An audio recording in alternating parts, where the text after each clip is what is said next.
Am I the asshole for making my boyfriend eat meat at my family gathering even though he's vegetarian? My boyfriend, 24, and I, 28, have been together for 2 years. Yesterday we were visiting my family because we won't be able to be with them on Christmas, so we wanted to drop off some presents. It was also the first time that my boyfriend met my entire family, so it was really important to me. Here's the thing, I forgot to tell them that my boyfriend is vegetarian, so my mom made a turkey and there wasn't anything else to eat besides some snacks. When I realized that, I quietly asked my boyfriend to please not cause a scene and just eat the food and compliment my mom on it. He tried to argue saying that he doesn't want to lie to my mom, but I told him he'd come across rude if he didn't try it. He said he doesn't want to lie to my mom, but I told him he'd come across as rude if he didn't at least try it, and I didn't want him to make a bad impression. So we sucked it up and ate an entire plate and told my mom it was delicious, which obviously made her happy. We had a good evening and everyone seemed to like him, but when we drove back home, he brought it up again and said he thinks it was messed up of me. I literally made him eat meat knowing how much it disgusts him. I do get this point and I did apologize to him, but I still think it's not that bad to eat a bit of turkey. Especially because it was just what, and it was done because I didn't want him to make a weird impression on my family. Am I the asshole for making him eat meat? Am I the asshole for complimenting a cashier? My sister thinks I'm the asshole, but I'm confused on how I could be. I was buying a bagel on Thursday and noticed the cashier was rather pretty. She had tattoos, so she was probably at least 18, and she looked around 19 or 20. I completed my order and said, "You know you're gorgeous, right?" To my shock, she gave me a blank stare and looked kind of disgusted. I tried to make conversation with her as I own both and asked her if she's ever been on one. She said, "You're done with your order, right? I think we're done here." She didn't even say thank you and gave me a nasty look. I don't think my compliment was crude or nasty, and her reaction was shocking. My sister said it was weird to give that kind of compliment considering I'm 58, but I wasn't flirting with her. Story time. My best friend slept with my boyfriend on my birthday. So a little background information. I was 16 and a sophomore in high school. Well, I have this best friend who we are going to call Sarah. Her and I became super close over the summertime, but she was like on and off best friends with this other girl who we're going to call Mackenzie. But I had this boyfriend who I was also really on and off with. And Sarah knew about all the problems within our relationship. Well, I guess I underestimated how close Sarah and Mackenzie were, because everything that I told Sarah, she went back and she told Mackenzie. And not to mention, Mackenzie was really close with my boyfriend. So of course, she told my boyfriend everything that I was saying. This ended up causing a huge fight between my boyfriend and I. Well, the night before my birthday, my boyfriend and I were going back and forth arguing, and around 12 a.m., on my birthday, I forced myself to fall asleep, and at around 1 a.m., I woke up to 20 Snapchat notifications, all from my boyfriend. And when I opened them, I saw the worst thing ever. The first 5 notifications were just him calling me names, and then all the other ones were just him doing stuff with my best friend. And you guys can already guess what I mean by doing stuff. So at this point, I was heartbroken, I was pissed off, but of course, because I gotta have the receipts, I went and took a video off my sister's phone of everything that he sent me. In the morning, I woke up to a text from an unknown number, and it turned out to be my boyfriend's best friend saying that him and Sarah were now together. So my boyfriend asked me to meet up and apologize. So I met him at this park, and he apologized to me, telling me that he wanted to get back together with me. But I told him to KMA, and I left. Then Sarah came to my house and keyed my car, and then we fought on my front lawn. After she left, she kept sending me messages saying that she was coming back to my house so we could fight again, but she was blocked, so I didn't get any of the messages. And then my ex came to my house and brought me flowers, and this was all in a span of 1 day. So because it was my birthday party, my cousins were at my house, and I already told them everything that happened. So they went outside, and they fought him.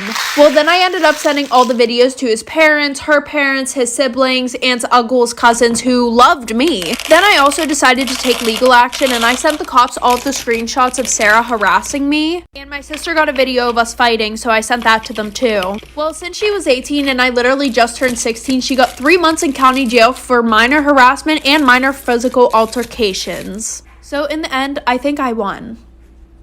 Story time about how 2 men tried to kidnap me after work. Disclaimer, this is not my story time. I sent them on Instagram. I just turned 19 years old and I've been working at a coffee shop for 6 months. Unfortunately, sometimes I have to close the coffee shop all by myself, but it didn't really ever bother me until now. My parents, on the other hand, really don't like for me to close the coffee shop by myself, which of course makes total sense. At first I thought they were just overreacting, but they weren't. My parents would usually pick me up after my closing shift, but they would always arrive 15 minutes before I actually had to lock up just to make sure that I got out safely. 2 weeks ago, go, my dad had to go on a business trip, so my mom was the one that was going to have to go pick me up by herself. A few hours before closing time, my mom texted me saying that unfortunately the car wasn't turning on. She told me that she would call AAA, but I told her not to worry and that I would just get an Uber home. She kept fighting me on it, but I managed to convince her to just stay home. I kept my mom in the loop the entire night about the closing shift, and finally I called my Uber. The Uber was 10 minutes away, so I just waited inside until I saw them pull up. As I was gathering my things and putting on a jacket, I hear a knock at the door. When I turn around to look, it's a guy in a suit. He begs for me to let him in so that he could get a coffee. I apologized and said that we were closed for the night but that he could come back in the morning. Then he started begging more and more. I actually felt really bad for him because he looked like he was freezing, so I decided to open the door and let him in quickly. He ordered an espresso and I quickly made it. I handed it to him, he paid really quickly and told me he was on his way out. Suddenly, another guy walks in through the door because I forgot to lock it behind me. And when the other guy walks in, the first guy told him to go straight to the cash register. Instantly, I knew that I was being robbed.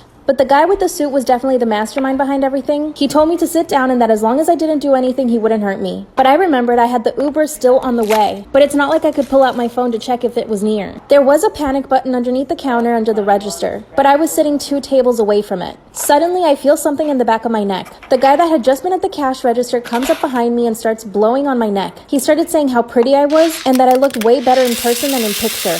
The guy in the suit chuckled and said, yeah, she is pretty in person. Suddenly, he grabs me by my arm and tells me that I'm leaving with them. I begged and begged for them not to. That's when I remembered my dad gave me a tip in case someone was ever trying to pick me up. Threw myself to the ground and acted as dead weight. It made it really hard for the one guy to pick me up. Luckily, I could reach over and hold onto a pole that was right near the register, and I held onto it as tight as I could. We struggled for about 30 seconds. Suddenly, the other guy comes in front of me, bites my hands down so that I could let go of the pole. Instead, I kept holding on tight. Out of nowhere, my phone starts to ring and I realize it's probably the Uber driver. I told the guys that my Uber driver was waiting for me outside and that they would get caught. The Uber driver must have seen what was happening inside because he started beeping really loud. The man in the suit dragged my body towards the back exit. His partner had already left. This is when I saw my opportunity. I knew where all the pans and pots and knives were. I reached for a pot and I hit him as hard as I could. But unlike how it happens in the movies, he did not pass out. Instead, this made him angrier, but it gave me a second to run towards the front of the store. As soon as I did that, I could hear the police sirens pulling up toward the front of the store. This made the man in the suit back away from me. I ran to the cops and I was safe. Unfortunately, the 2 men haven't been found. And I was interrogated for hours. My dad came home from the trip, but now I'm terrified that these guys know where I live. Also, what picture was he talking about? The police think that they had been stalking me for weeks, if not months. I'm terrified and I don't know what to do. Help. Am I the asshole for going off on my brother-in-law because he won't stop shitting with the bathroom door open while eating food? Okay, this is gross and hilarious. We're gonna get to it. This is so absurd. I can't believe I'm typing this out so that I can be judged by internet strangers, and I'm pretty sure it's right up there with the guy who shits in the shower. Recently, my brother-in-law Dave lost his job, couldn't pay rent, and moved in with my partner and I. We have the space, so it was no big deal. It didn't take long before I figured out Dave was sort of a neckbeard. He never cleans anything up, doesn't really contribute to the house in any way, leaves dishes and food all over the place, and let's not even talk about canned mountains. He rarely cooks, and when he does, I'd rather he not. He has his awful habit of hacking up raw chicken with the cleaver, and little bits of flesh and liquid going everywhere. It's a salmonella nightmare. I've stopped using my kitchen. I mean, not really, but I wish I could. Recently, I've started driving home for my lunch break right around noon so that I can get a few extra things done around the house. It's because of this that I found out that Dave's favorite show is on at noon, and apparently Dave likes to eat lunch while watching the show from the toilet.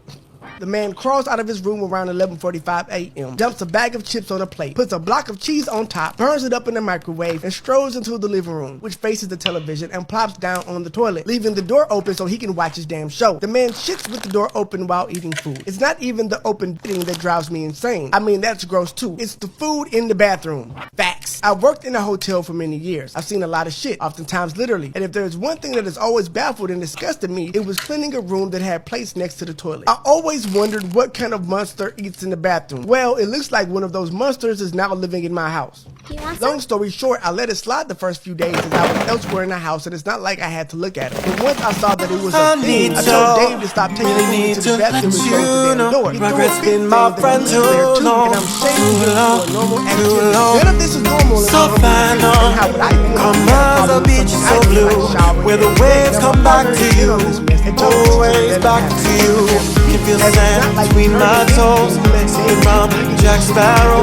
Let me try to explain, oh, let me try to explain, I think that this is unreasonable. I came here to drink it all away, still drink it all away. Swear I'm not lying. Then I saw you sitting over there. It's been a couple years. Hey, what's up with you tonight? Perdí mi número, puedo tener el tuyo. Hi guys, thank you for watching. I love you guys so much. Please like and subscribe to see more great videos. See you again.